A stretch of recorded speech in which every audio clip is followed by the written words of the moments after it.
오늘 본문의 배경이 되는 고린도 교회는 사도 바울이 제2차 세계 전도 여행 당시에 세워진 교회입니다.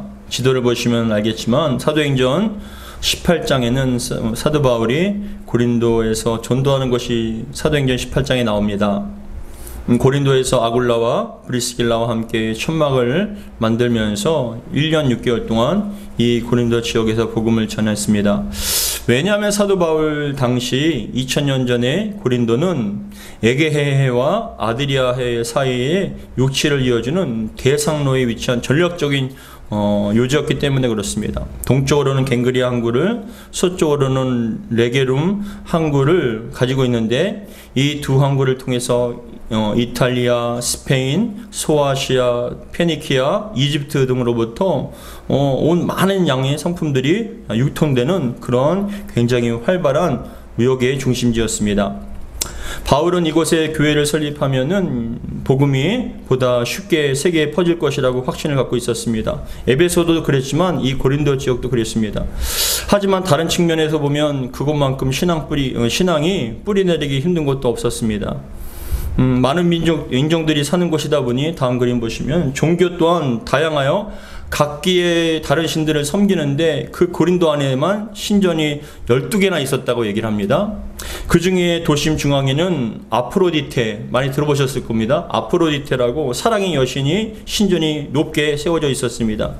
그 안에는 무려 수천 명의 신전에서 상주를 하고 있는 창기들이 그 안에 있었고, 또 그 도시에는 엄청난 부동인구와 또 다양한 인종들, 많은 사람들이 그런 어떤 좀 음란하고 성적인 그러한 어떤 죄를 많이 범하는 그런 도시였습니다.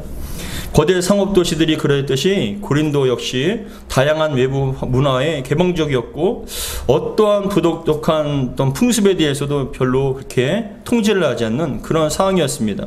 그러다 보니 고린도는 당시 성적으로 굉장히 문란한 그런 유명한 도시였습니다. 그래서 그 당시에 유행했던 말이 고린도화하다. 고린도화하다라는 그런 얘기를 하는데 그게 무슨 뜻이냐면 고린도 시민처럼 사치스럽고 방탕하고 그리고 성적으로 문란하다는 뜻이 바로 고린도화하다. 저 사람 고린도화 됐네? 라는 것은 굉장히 사치스럽고 방탕하고 그리고 성적으로 문란하다는 좀 나쁜 어떤 의미로서 그렇게 얘기를 한 것이죠.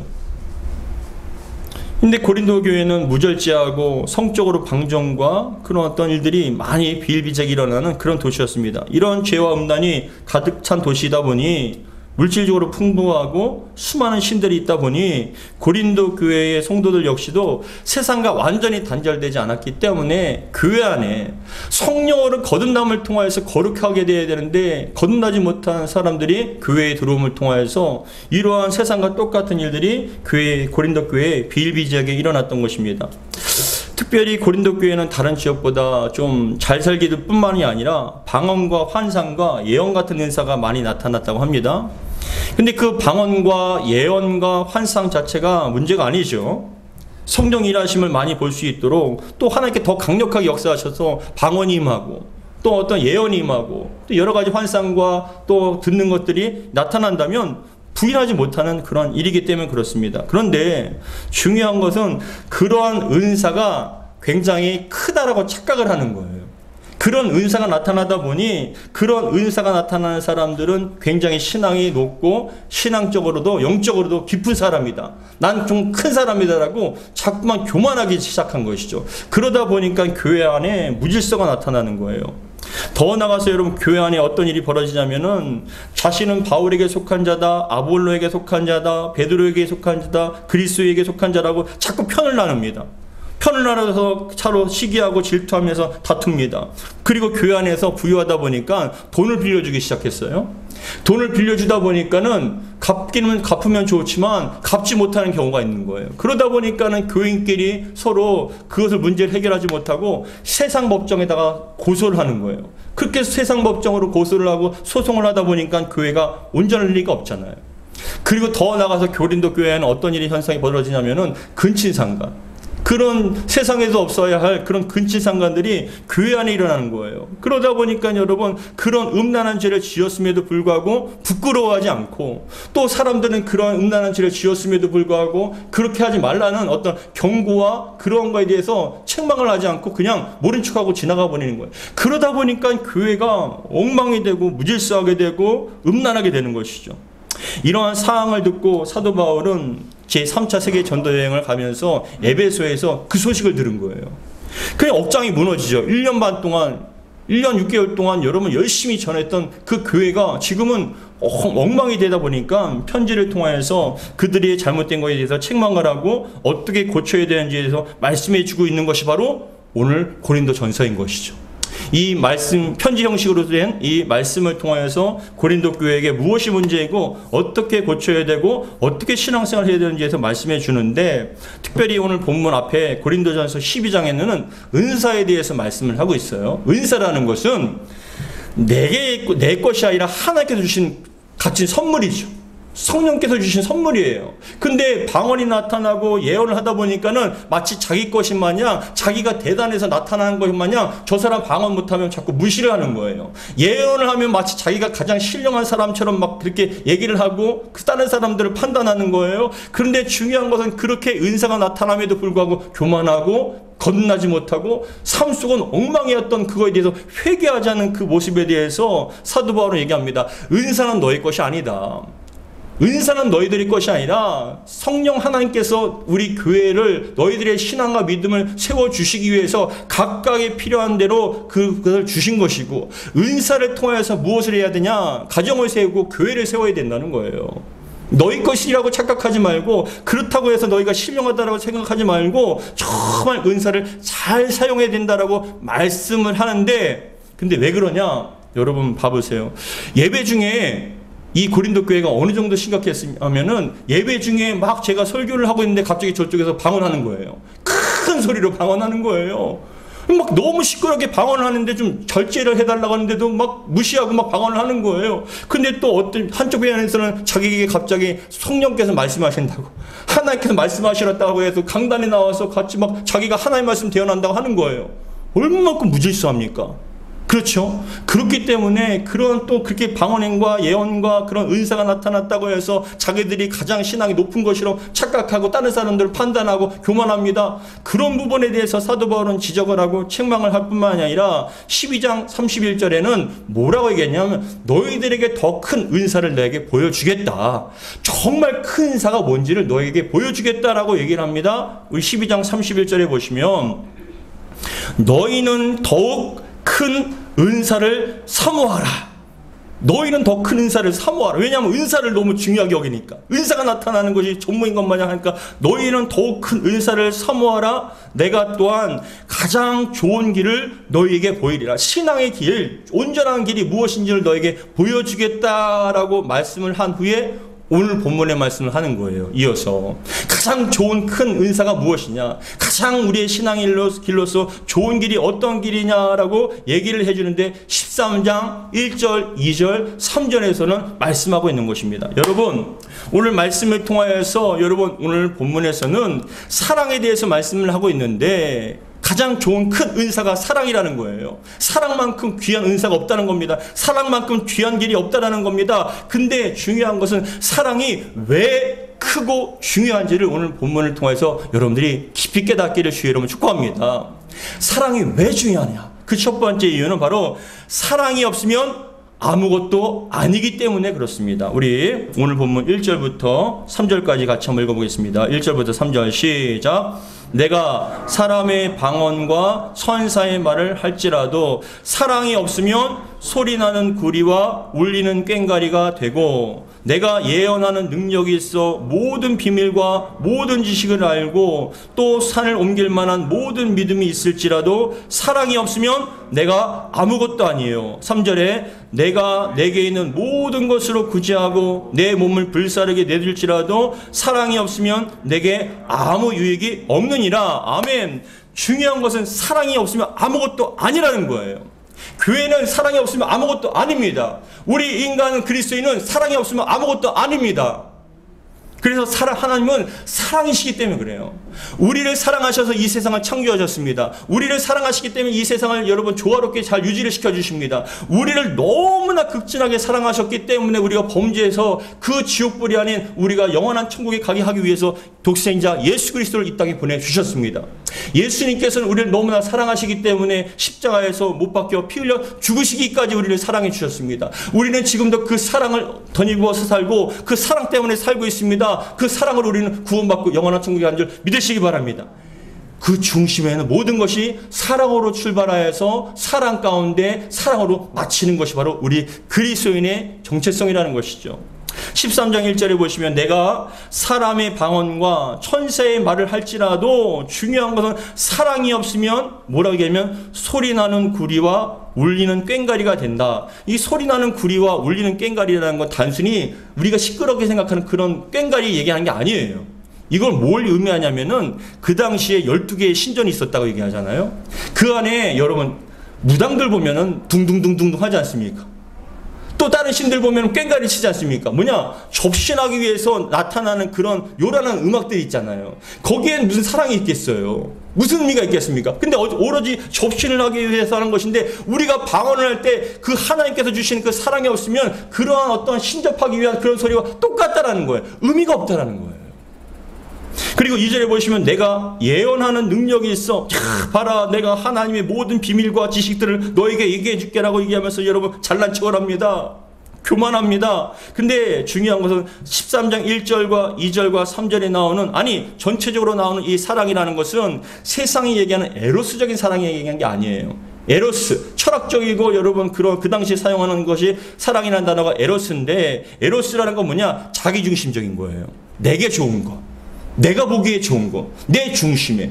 근데 여러분 이 사도 바울이 사용하는 이 사랑이라는 단어는 아가페적인 사랑이거든요. 아가페 뭐냐? 신적인 사랑이라는 거예요. 신적인 사랑인 건 뭐냐? 희생하는 거예요. 내 중심이 아니라 상대방을 위한 것이에요.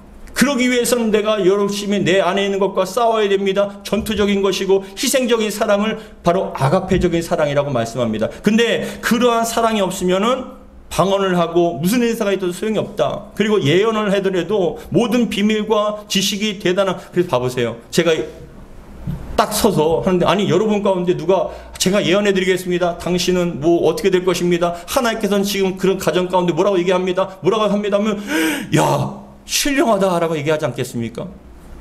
제가 모든 것을 알고 지식을 막 얘기합니다. 그러니까 야 우리 목사님 대단하신데 굉장히 신령하다, 뭔가 대단하다, 영적으로 깊으신 분이다 라고 얘기를 하지만 그 속에 사랑이 없으면, 여러분 사랑으로부터 기인되지 않으면 여러분 모든 것이 소용이 없는 거예요. 산을 옮길 만한 모든 믿음이 있다 할지라도 사랑이 없으면 내가 아무것도 아니오라고 얘기합니다. 여기서 사랑이 없다라고 표현하는 이 사랑이 없다라는 것은 원래적인 의미는 무엇이냐면 여러분 그거예요. 아무 의미가 없다는 것. 아니 존재해서도 안 된다는 그런 의미가 바로 사랑이 없으면이라는 거예요. 내가 아무것도 아니라, 아무것도 아니다.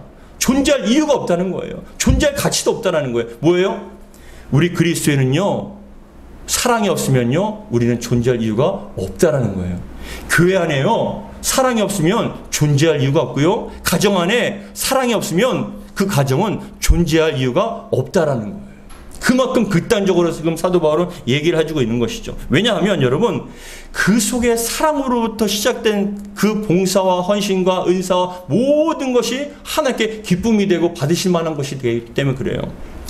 마태복음 7장에 보시면은 많은 사람들이 예수님께 나와서 뭐라고 얘기하냐면은 예수여 주여 우리가 주의 이름으로 선지자 노릇하고요 귀신도 쫓아내고 많은 일을 행하였습니다 라고 얘기하니까 예수님께서 그들을 향하여 뭐라고 얘기하냐면 야 불법을 행하는 자들아 나를 떠나라 라고 말씀하세요. 우리 마태복음 7장 22절에서 23절 같이 읽겠습니다. 시작. 그날에 나더러 주여 이르되 주여 주여 우리가 주의 이름으로 선지자 노릇하며 주의 이름으로 귀신을 쫓아내며 주의 이름으로 많은 권능을 행하지 아니하였나이까 하리니 그때에 내가 그들에게 밝히 말하되 내가 너희를 도무지 알지 못하니 불법을 행하는 자들아 내게서 떠나 하니라. 내게서 떠나라.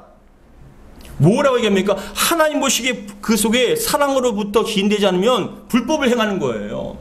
이게 대표적인 예가 사도행전에 나오는데, 아나니아와 삽비라라는 사람이, 두 사람 부부가 여러분 땅을 팔아서 헌금을 했습니다.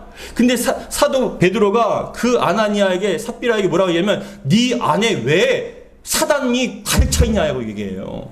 뭐냐 하면은, 사단이 가득 찼다는 것은 다른 욕심과 다른 목적이 있기 때문에 그렇게 땅을 팔아서 헌금했는데, 무엇이냐? 다 자신을 높이기 위해서 그런 거예요. 나 이만큼 했다. 사람들한테 높여주기 위해서, 사람들한테 보여주기 위해서, 그렇게 자기 중심적으로 보여주기 위한 그런 헌신은 하나님 보시기에는 악을 저지르는 것이라는 거예요. 그렇기 때문에 여러분 분명하게 말씀합니다. 사랑이 없으면 아무것도 아니라는 겁니다. 존재 이유가 없다는 거예요. 할 필요도 없다는 겁니다. 사랑하는 성도 여러분, 사랑 없는 헌신은 자기 자랑이 될 것입니다. 사랑 없는 관계는 메마르고 의무적인 관계가 될 거예요. 사랑 없는 부부는, 사랑 없는 가정인 여러분, 의무만 있을 뿐 진정한 기쁨과 행복이 없다는 것이죠. 예전에 저희 누나가 얘기를 해주는데, 조카가 어렸을 때예요. 우리 조카가 굉장히 어렸을 때인데, 어느 날 저희 누나가 주방에서 막 밥을 만들어서 식탁에 조카를 위해서 음식을 준비하는데, 우리 조카가 밥을 먹더니만 뭐라고 얘기하냐면은 엄마라고 얘기하더래요. 심각한 표정으로 엄마하고 부르더래요. 그래서 저희 누나는 뭐 잘못됐나, 음식이 잘못됐나, 왜? 라고 얘기하니까는, 뭐 잘못됐어? 맛없어? 라고 얘기하니까 조카가 하는 얘기가, 엄마 좀 밥을 만들 땐 좀 사랑을 집어넣어서 좀 밥을 하면 안 돼? 그러더래요. 사랑을 집어넣으더래요. 그리고 이게 도대체 무슨 말인가 했는데, 보니까 얼굴에서 다 티가 난다는 거예요.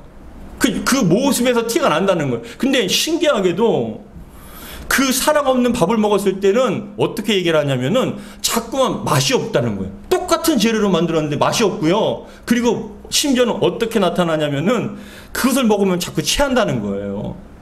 사랑이 없는 그 음식, 사랑이 없는 그 준비는 여러분 취한다는 거예요.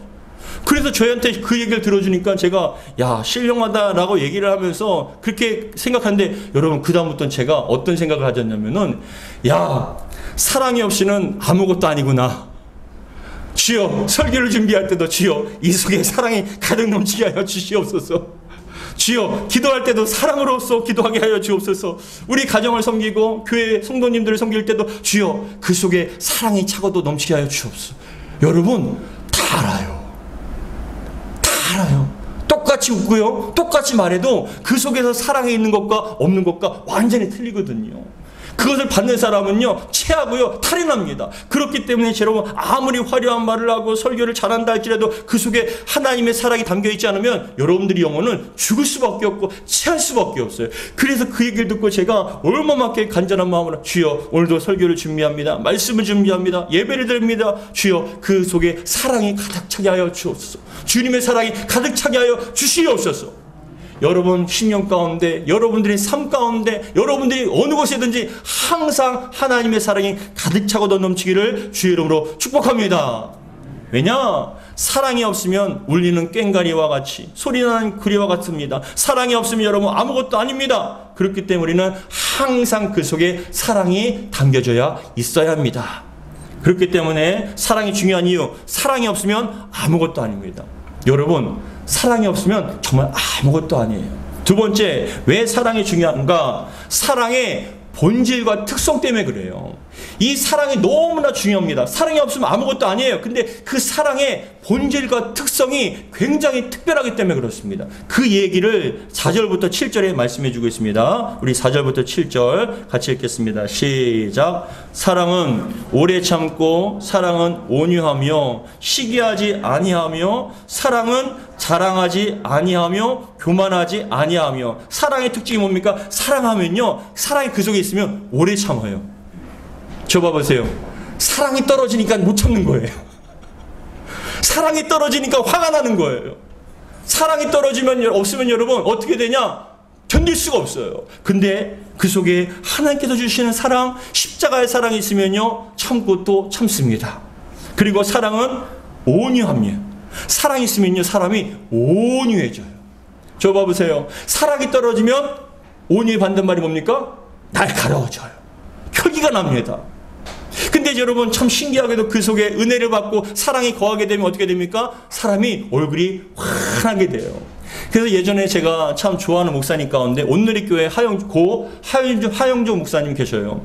목사님 돌아가셨는데 그 하영조 목사님께서 세미나 때 무슨 말씀을 하냐면은 여러분 얼굴이 왜 이렇게 정말 지옥 같습니까?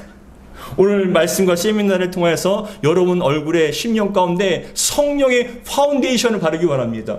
성령의 파운데이션이라고 표현을 하시더라고요. 뭐냐, 우리 여성분들 뭐 하십니까? 화장하시잖아요.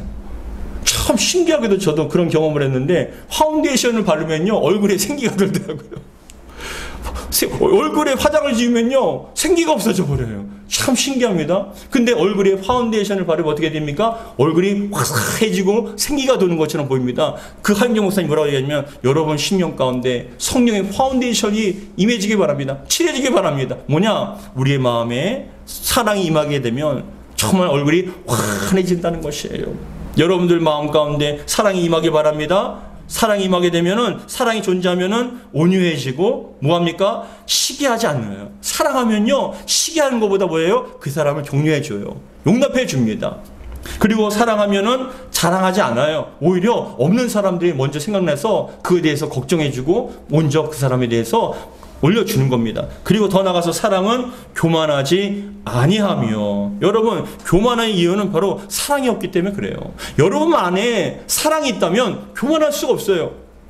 하나님을 알면 할수록 더욱더 겸손해지고요. 하나님 지혜가 충만하면요 더욱더 사람들을 섬길 수밖에 없는 것이죠. 그리고 5절에 보시면 우리 5절 같이 읽겠습니다. 시작. 무례히 행하지 아니하며. 뭐합니까? 무례히 행하지 않는다는 거예요. 내가 하고 싶은데 말을 함부로 하고 싶어요. 근데 예수님의 사랑이 있으면요 딱 참게 돼요.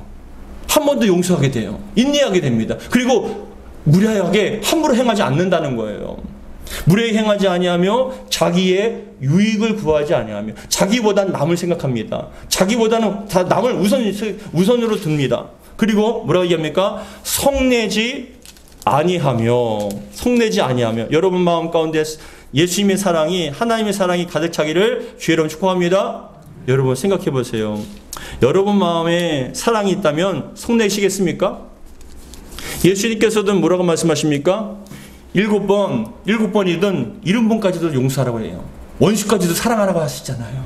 그렇게 예수님의 사랑이 가득 충만하게 임한 사람이 어떻게 성을 내겠습니까? 그냥 참고 인내하며 사랑해 주는 거예요.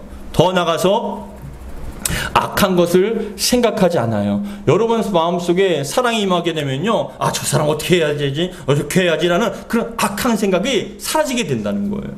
여러분 저를 봐보십시오.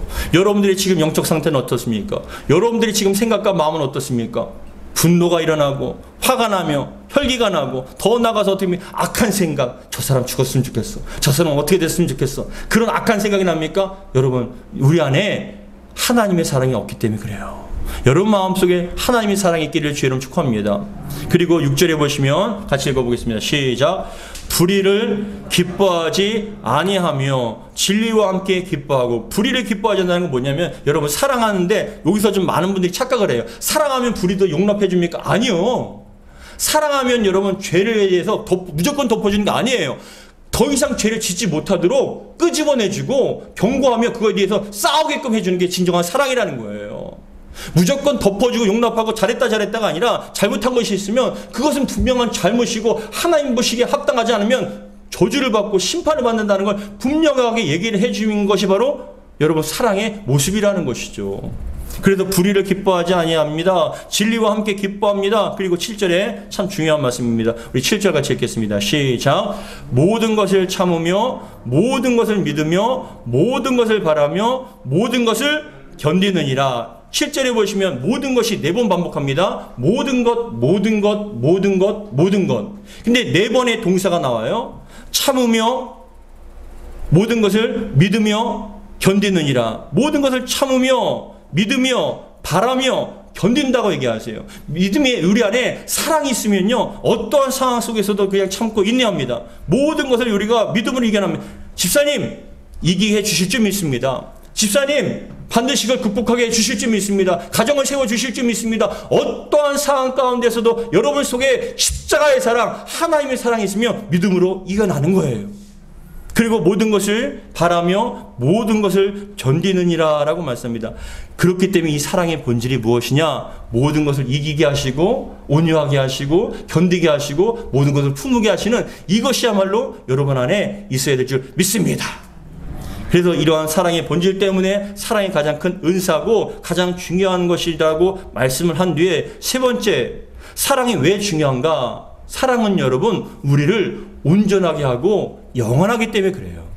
사랑은 바로 우리를 온전하게 만들어요. 사랑이 있으면요 우리의 모습을, 우리의 가정을, 우리의 교회를 온전하게 만들어요. 완벽할 수는 없죠. 완전할 수는 없어요. 여러분 잘 생각해 보세요. 우리의 자녀가 완전하기 때문에 우리의 자녀가 됩니까? 좀 부족하면 우리의 자녀가 아닙니까? 잘했기 때문에 우리 자녀입니까? 아니잖아요. 우리가 낳기 때문에 자녀잖아요. 근데 낳기 때문에 자녀라는 것, 저는 요즘에 참 그걸 느껴요. 어떤 때는 저희 자녀한테 화가 날 때가 있거든요. 그 모습이 그냥 탐탁지 않을 때가 있어요. 그래서 제 속으로 그렇게 합니다. 아이, 다시는 내가 안 해줄 거야.